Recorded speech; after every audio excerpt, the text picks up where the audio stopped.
भी lecture number 2 Wheatstone bridge से शुरू करेंगे। व्हीटस्टोन ब्रिज के अंदर अनबैलेंस्ड व्हीटस्टोन ब्रिज को हम लोग KCL और KVL से सॉल्व कर सकते हैं। KCL के अंदर समेशन ऑफ I 0 को कर देंगे और इसमें KVL के अंदर समेशन ऑफ V 0 कर देंगे। Summation of I 0 at junction, summation of V 0 in the loop.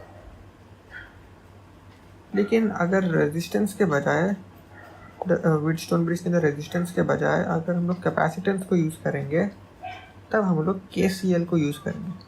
KCL के अंदर भी summation of I is equal to 0 नहीं बल्कि summation of Q is equal to 0 का इस्तेमाल करेंगे। That's how we will do it. और अगला है मीटर ब्रिज।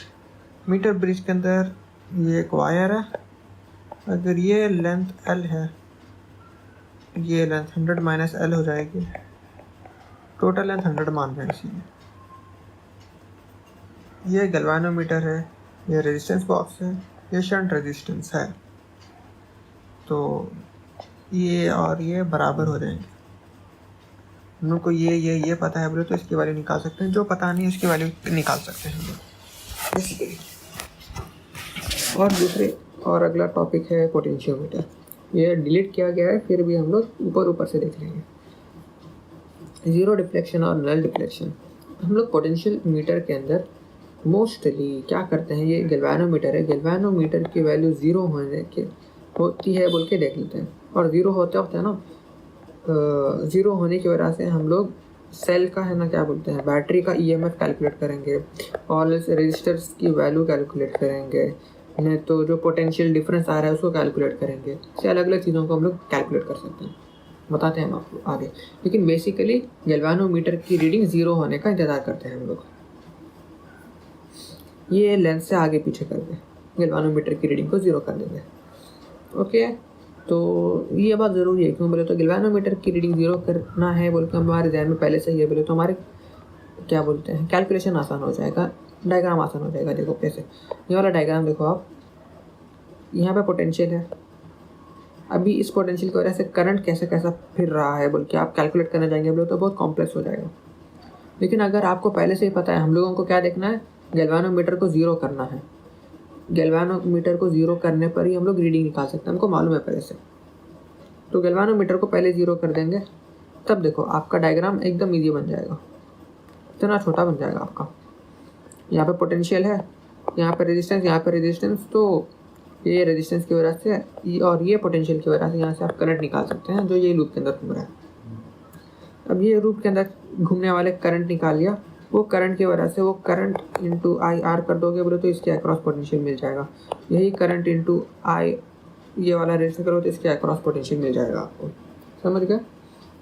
आपको इसके अक्रॉस पोटेंशियल जो मिल गया है ना, I इंटू R, जो भी इसका R है ना, R1 मान लो, I इंटू R मिल गया है मान लो, और यहाँ पे G की वैल्यू 0 थी और इसका लेंथ L था, इसका लेंथ L था बोले तो इसका पोटेंशियल हम लोगों को निकाल सकते हैं। हम लोगों को दिया जा रहेगा, हमारे पास इनफ इंफॉर्मेशन दिया जाएगा जिसकी वजह से हम लोग इसका पोटेंशियल निकाल सकते हैं इसके अक्रॉस।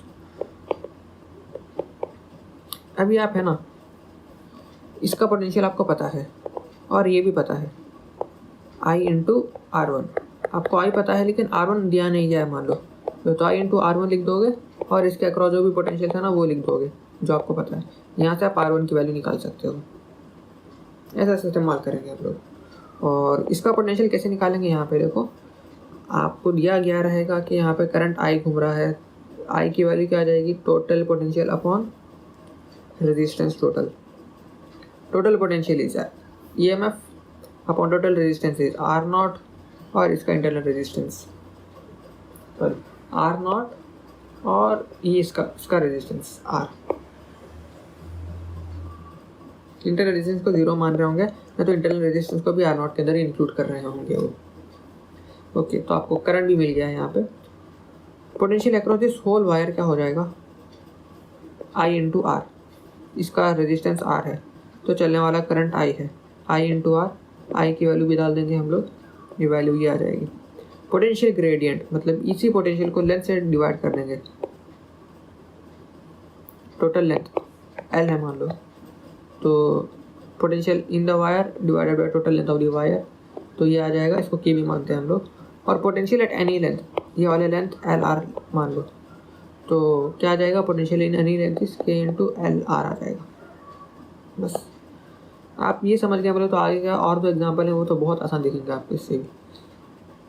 देखो एप्लीकेशन, पहला वाला एप्लीकेशन कंपैरिजन ऑफ ईएमएफ।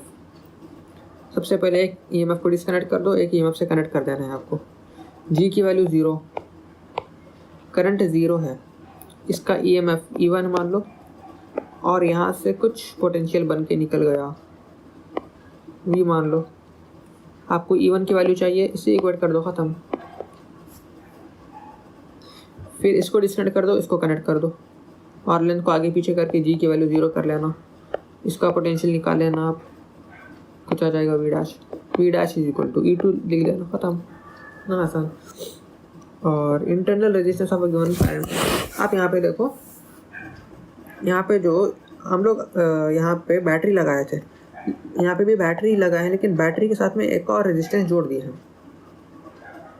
अब कैसे करें, ये भी बहुत आसान है, इसके अंदर कुछ भी फ़र्क नहीं होगा। देखो आप यहाँ पे, अगर इसका EMF E है, इसका EMF E है, तो यहाँ से यहाँ तक पोटेंशियल V है, तो E is equal to V लिखते थे हम लोग, लेकिन इस बार E नहीं लिखेंगे, E minus IR is equal to V लिखेंगे। समझ गए क्यों? क्योंकि ये जो पोटेंशियल डिफरेंस है ना, this potential difference is equal to potential difference across this 2 points, और अक्रॉस दिस 2 पॉइंट्स है ना, अक्रॉस दिस 2 पॉइंट्स, ये 2 पॉइंट को क्या कहते हैं हम लोग, टर्मिनल पोटेंशियल बोलते हैं, टर्मिनल पोटेंशियल डिफरेंस, ये 2 पॉइंट के अक्रॉस जो भी पोटेंशियल डिफरेंस रहेगा, and that will be equal to EMF of the cell minus current flowing this cell into internal resistance of the cell. समझ गया?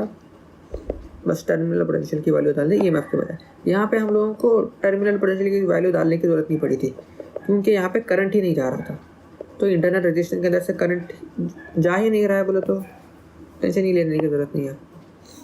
समझ होंगे आप ये भी। आगे बढ़ते हैं, तीसरा वाला था कंपैरिजन ऑफ टू रेजिस्टेंस, मैंने इसके बारे में लिखा नहीं है, अब आगे बढ़ते हैं।